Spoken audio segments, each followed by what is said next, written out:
Hello mga guys, this is Jmart Picartal sa content creator. At dito nga guys, nag-iisip ako ng i-content ko. At bigla ko nga naalala na nagpapaluto pala sa akin yung girlfriend ko ng corned beef. Bumaba na nga ako dito para kunin yung binili kong ulam. Bali bumili nga ako dito ng 2 patatas at isang sibuyas pati isang corned beef. At dito nga guys, tinatawag tayo ni PM kasi hawakan ko daw to. Wala.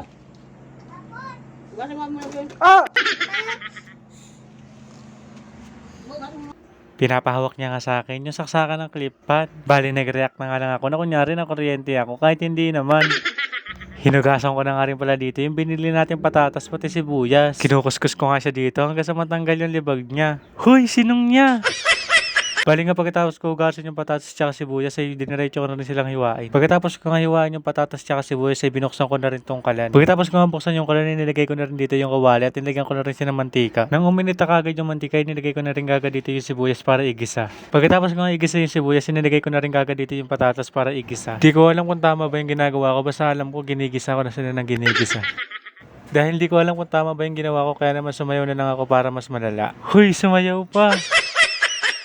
Pagkatapos nga na lahat ay nilagay ko na rin kagad dito yung corned beef para iluto. At nilagyan ko na rin siya ng isang lata ng sabaw. Uy, ang dami!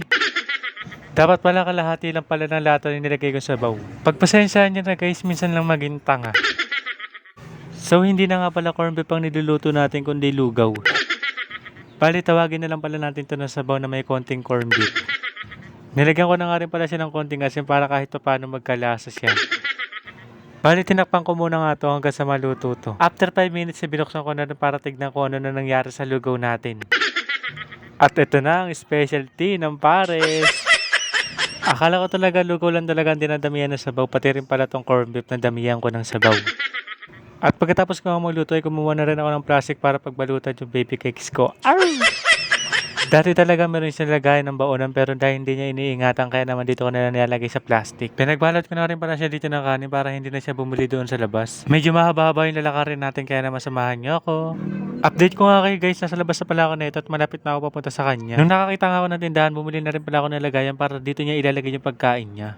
Habang papalapit na ako sa kanya, medyo kinakabahan nga ako kasi baka mamaya sabihin niya sa ulam ko ay pangit lasa. Sabi ko nga sa kanya, sabihin niya na lang masarap kasi may video naman.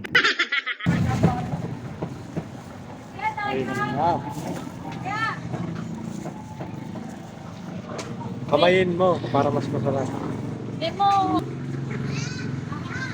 Sarap eh. Titikman mo. Walang lasa. Wala. Medyo nagustuhan naman niya yung luto ko, kaya naman hanggang dito na lang guys. Please like, follow, and share. Bye-bye.